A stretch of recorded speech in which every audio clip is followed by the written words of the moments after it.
नमस्कार दोस्तों, M&C education में आप सबों का बहुत बहुत स्वागत।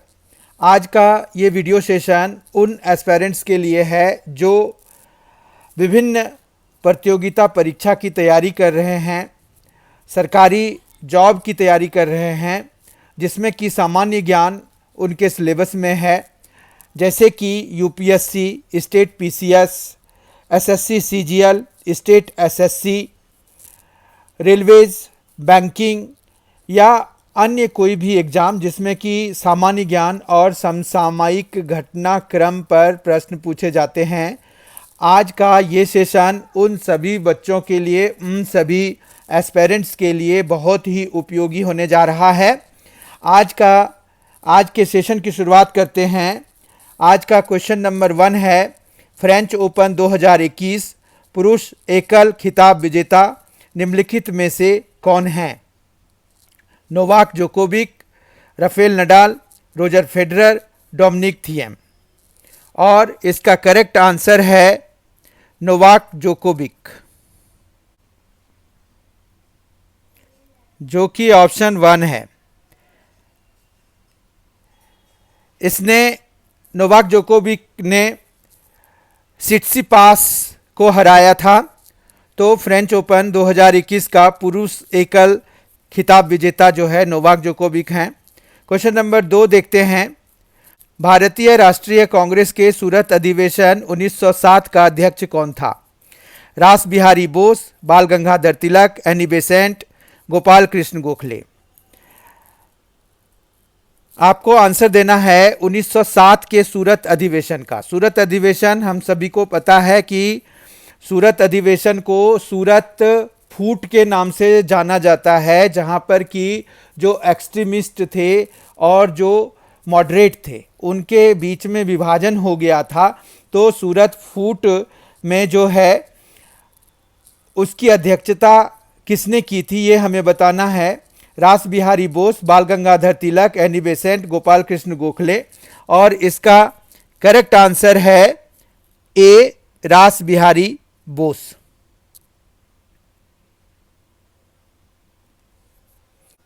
क्वेश्चन नंबर 3, लंदन में इंडियन होम रूल सोसाइटी को निम्नलिखित में से किसने चलाया था?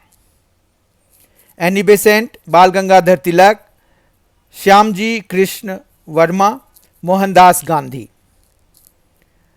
लंदन में इंडियन होम रूल सोसाइटी को निम्नलिखित में से किसने चलाया था? करेक्ट आंसर है श्यामजी कृष्ण वर्मा, सी ऑप्शन इसका करेक्ट है।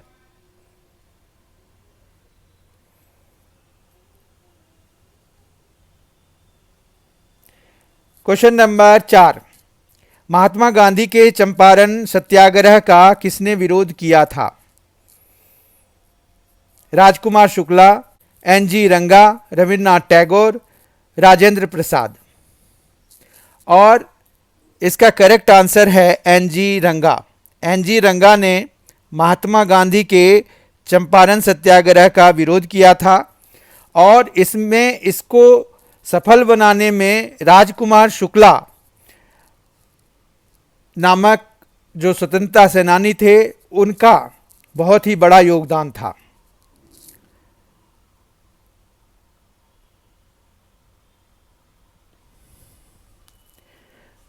प्रश्न संख्या 5, भारतीय उपमहाद्वीप में कृषि के प्राचीनतम साक्ष्य कहाँ से प्राप्त हुए हैं? लोथल, हड़प्पा, मेहरगढ़, मुंडीगाक।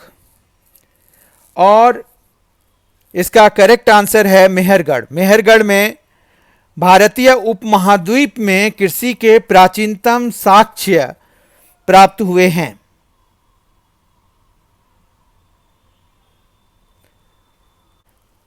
प्रश्न संख्या 6, गदर पत्रिका का प्रथम अंक निम्नलिखित में से किस भाषा में प्रकाशित हुआ था? उर्दू, हिंदी, अंग्रेजी, मराठी। गदर पत्रिका का प्रथम अंक, इसका सही आंसर है उर्दू। साथ ही ये गुरुमुखी में प्रकाशित हुआ था। तो ऑप्शंस में सिर्फ उर्दू है, तो हमारा करेक्ट आंसर हो जाएगा उर्दू। गदर पत्रिका का प्रथम अंक उर्दू भाषा में प्रकाशित हुआ था?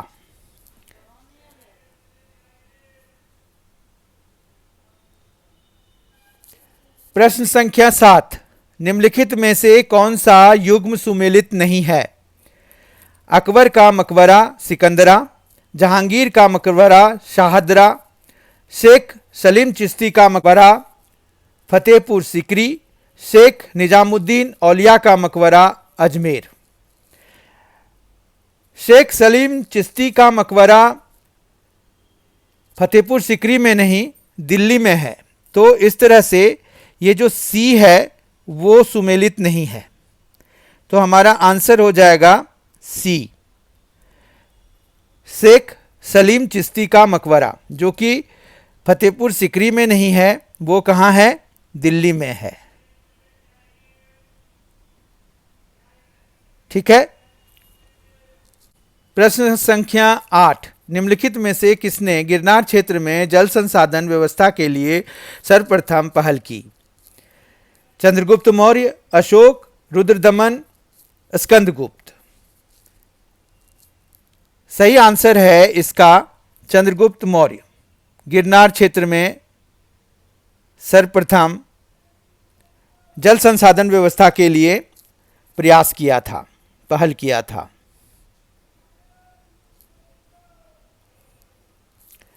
प्रश्न संख्या 9, भारतीय राष्ट्रीय कांग्रेस की प्रथम बैठक कहां हुई थी? बंबई, पूना, मद्रास, कलकत्ता।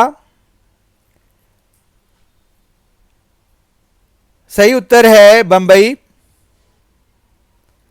और यह हुआ था 1885 में। डब्ल्यू.सी. बनर्जी इसके अध्यक्ष थे। तो 1885 में कांग्रेस की स्थापना हुई थी ए.ओ. ह्यूम के नेतृत्व में, और ये जो प्रथम बैठक हुआ था उसमें डब्ल्यू.सी. बनर्जी ने इसकी अध्यक्षता की थी। प्रश्न संख्या 10, निम्नलिखित नदियों में से कौन अध्यारोपित नदी का उदाहरण है? अलकनंदा, कोसी, चंबल, गोदावरी। निम्नलिखित नदियों में से कौन अध्यारोपित नदी का उदाहरण है? तो इसका करेक्ट आंसर है चंबल। चंबल जो है अध्यारोपित नदी का उदाहरण है। प्रश्न संख्या 11, सागौन तथा साल किसके उत्पाद हैं? उष्णकटिबंधीय शुष्क पतझड़ी वन, उष्णकटिबंधीय सदाबहार वन, उष्णकटिबंधीय कटीले वन, पर्वतीय वन। और इसका सही उत्तर है उष्णकटिबंधीय शुष्क पतझड़ी वन, मतलब ए ऑप्शन इसका करेक्ट है।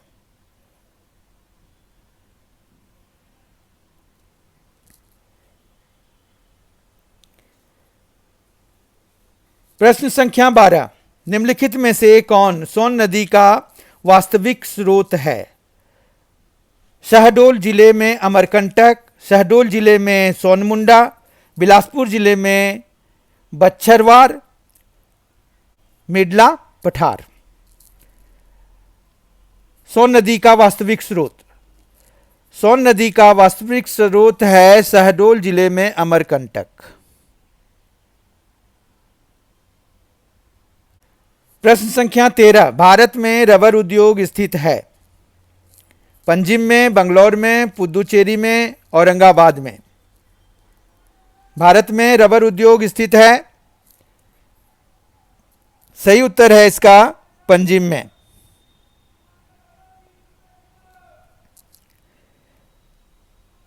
प्रश्न संख्या 14, संसार के किस देश में संरक्षित भूमि का सर्वोत्तम तंत्र है? चीन, कोस्टारिका, भारत, स्विट्जरलैंड। और इसका जो उत्तर है वो भारत को गौरवान्वित करने के लिए है, वो है भारत। संसार के किस देश में संरक्षित भूमि का सर्वोत्तम तंत्र है? तो इसका सही उत्तर है भारत।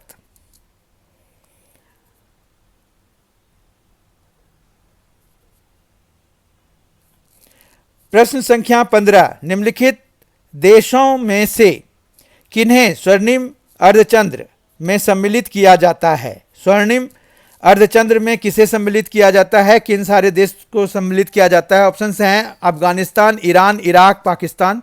ये 4 ऑप्शंस दिए हुए हैं और इनको हमें, जैसे ए ऑप्शन में है 1 और 2, मतलब 1 और 2, 1 एवं 2, बी में है 3 एवं 4, सी में है 1, 2 एवं 3 और डी में है 1, 2 एवं 4। हमें इन कूट में से अपने उत्तर को चुनना है। तो इसका सही उत्तर है 1, 2 एंड 3, यानी कि 1, 2 एवं 3, यानी कि पाकिस्तान को स्वर्णिम अर्धचंद्र में नहीं रखा जाता है। हमने आधे क्वेश्चंस कर लिए। आई होप आपको सारी चीज़ें समझ में आ रही होगी। आप भी साथ साथ इसको सॉल्व कर रहे होंगे। आप जो है किसी नोटबुक में अपने आंसर्स को मार्क कर सकते हैं और फिर पता कर सकते हैं कि आपके कितने आंसर सही हुए, कितने उत्तर आपके सही हुए। उस तरह से आप जो है अपना परसेंटेज कैलकुलेट कर सकते हैं।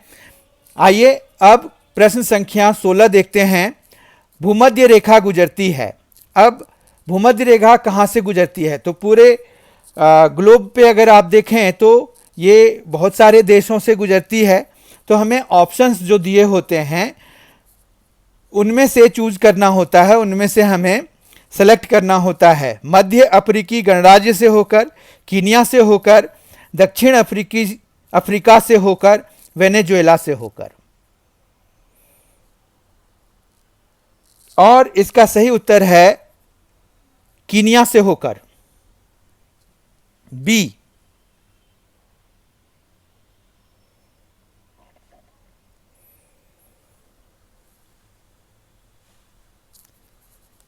प्रश्न संख्या 17। निम्नलिखित में से किस महासागर के तटीय क्षेत्र को ज्वाला परिधि कहते हैं?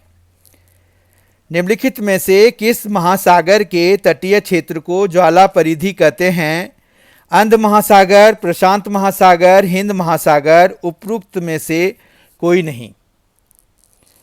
और ये जो ज्वाला परिधि है, रिंग ऑफ फायर, तो वो प्रशांत महासागर, क्योंकि सबसे ज़्यादा ज्वालामुखी जो है प्रशांत महासागर के ही किनारे किनारे अवस्थित जो देश हैं उनमें हैं। तो हमारे पास ज्वाला परिधि जो है कहाँ पर, किस महासागर के तटीय क्षेत्र को कहते हैं? तो प्रशांत महासागर क्षेत्र, प्रशांत महासागर के तटीय क्षेत्र को कहते हैं। प्रश्न संख्या 18। प्रश्न संख्या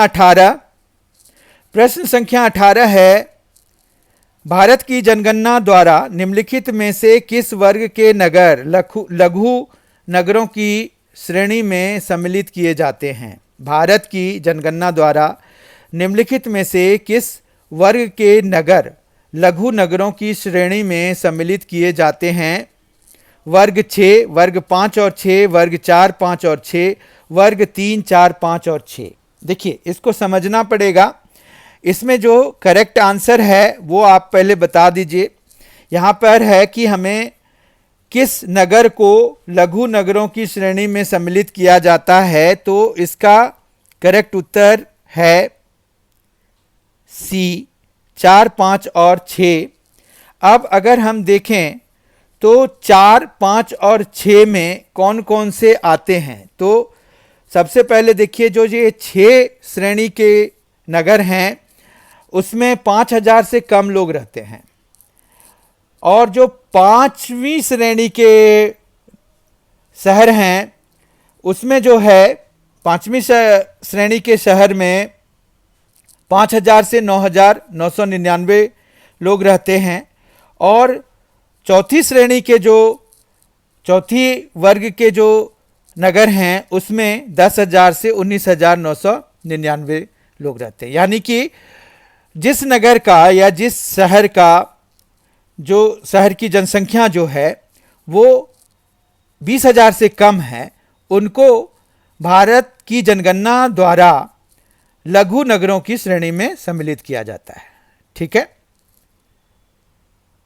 क्वेश्चन नंबर 19 देखते हैं। 19वां प्रश्न, निम्नलिखित में से कौन फसलें अधिकांशतः निर्वाह मूलक कृषि के अंतर्गत पैदा की जाती है?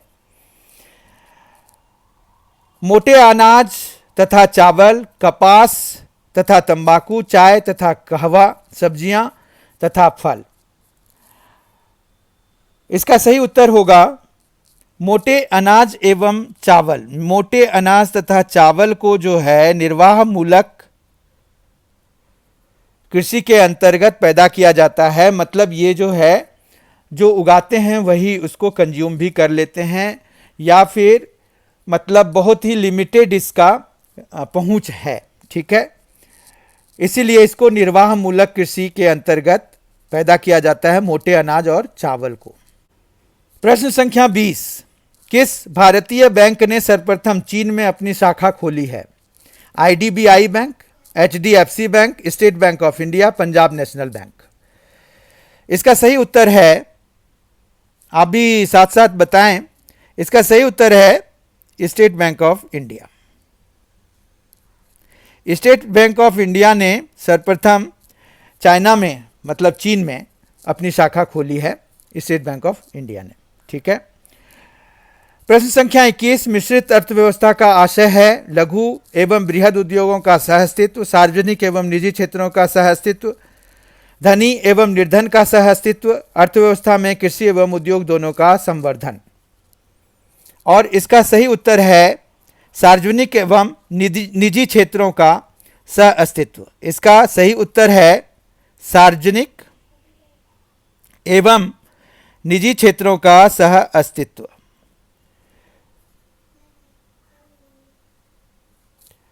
प्रश्न संख्या 22, विश्व व्यापार संगठन का मुख्यालय है दोहा में, जेनेवा में, रोम में, न्यूयॉर्क में। इसका सही उत्तर है विश्व व्यापार संगठन WTO, वर्ल्ड ट्रेड ऑर्गेनाइजेशन। इसका जो मुख्यालय है वो है जेनेवा में। जेनेवा स्विट्जरलैंड में है। प्रश्न संख्या 23, संविधान सभा में उद्देश्य प्रस्ताव निम्न में से किसने प्रस्तुत किया था? उद्देश्य प्रस्ताव संविधान सभा में doctor BR Ambedkar, Pandit Jawaharlal Nehru, doctor Rajendra Prasad, doctor CD Deshmukh. उद्देश्य प्रस्ताव जो प्रस्तुत किया गया था वो पंडित जवाहरलाल नेहरू द्वारा प्रस्तुत किया गया था संविधान सभा में।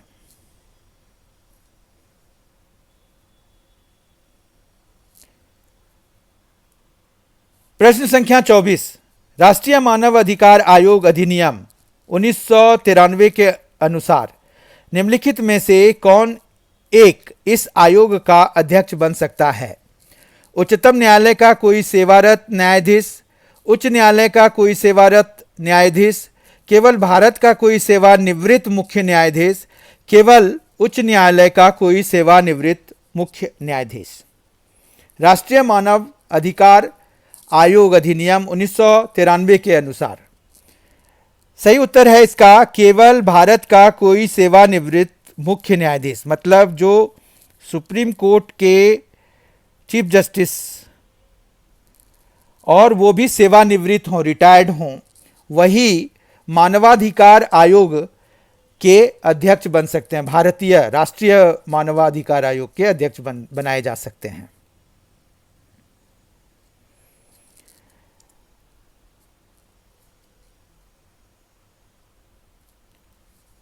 प्रश्न संख्या 25, निम्न में से कौन सी एक संवैधानिक संस्था नहीं है?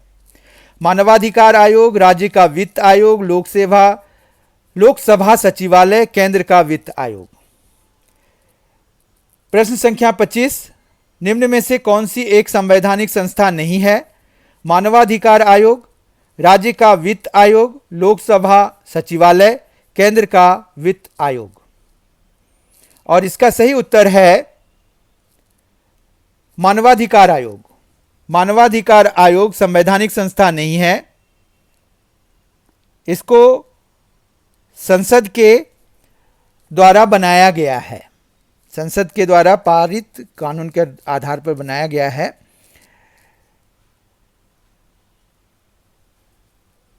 प्रश्न संख्या 26, वह राष्ट्र का प्रतिनिधित्व करता है परंतु राष्ट्र का नेतृत्व नहीं करता।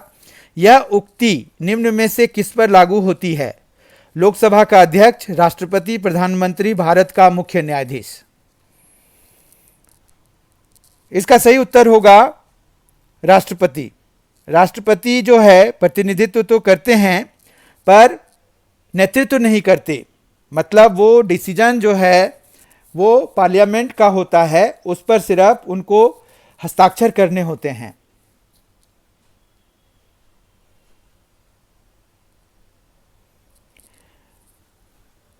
प्रश्न संख्या 27, कॉल ऑफ स्पैरा पुस्तक के लेखक निम्नलिखित में से कौन हैं? इंदिरा गांधी, सलीम अली, अमृता प्रीतम, महात्मा गांधी। कॉल ऑफ स्पैरा पुस्तक के लेखक, और इसका सही उत्तर है सलीम अली। सलीम अली को बर्डमैन ऑफ इंडिया भी कहा जाता है।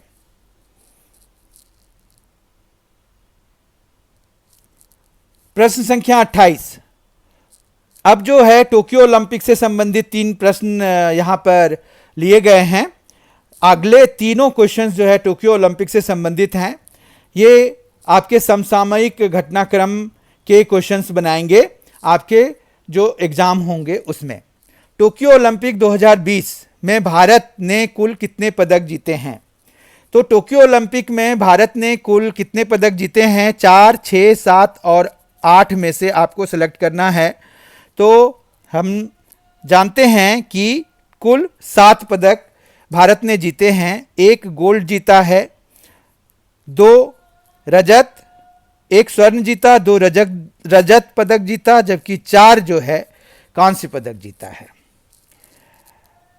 प्रश्न संख्या 29,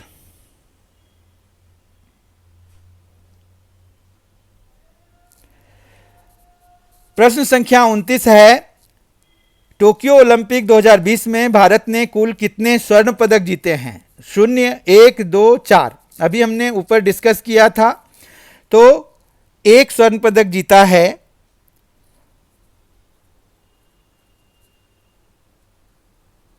2 रजत पदक और 4 कांस्य पदक भारत ने जीता है। कुल मिलाकर के 7 पदक इस टोक्यो ओलंपिक 2020 में भारत ने जीता है। और भारत का जो पोजीशन रहा वो 48वां पोजीशन रहा। जितने भी राष्ट्र ने इसमें भाग लिया था उन सभी में से 48th रैंक, मतलब 48वां रैंक रहा भारत का। प्रश्न संख्या 30 और आज के इस वीडियो सेशन का आखिरी क्वेश्चन है, टोक्यो ओलंपिक 2020 में भारत के किस खिलाड़ी ने स्वर्ण पदक जीता? बहुत ही इंपॉर्टेंट क्वेश्चन है। नीरज चोपड़ा, मीराबाई चानू, पीवी संधू, बजरंग पुनिया। और इसका सही उत्तर है नीरज चोपड़ा। नीरज चोपड़ा ने भाला फेंक में 87 मीटर से भी अधिक दूरी भाला फेंक करके ये पदक जीता। 87 मीटर की दूरी उन्होंने दूरी तक भाला फेंका, जेवलिन थ्रो कहते हैं इसको इंग्लिश में। तो इस तरह से नीरज चोपड़ा ने भारत के लिए एकमात्र स्वर्ण पदक इस टोक्यो ओलंपिक 2020 के लिए जीता। इस तरह से हमने आज 30 बहुत ही महत्वपूर्ण, बहुत ही इंपॉर्टेंट क्वेश्चंस किसी भी प्रतियोगिता परीक्षा के नज़रिए से किया।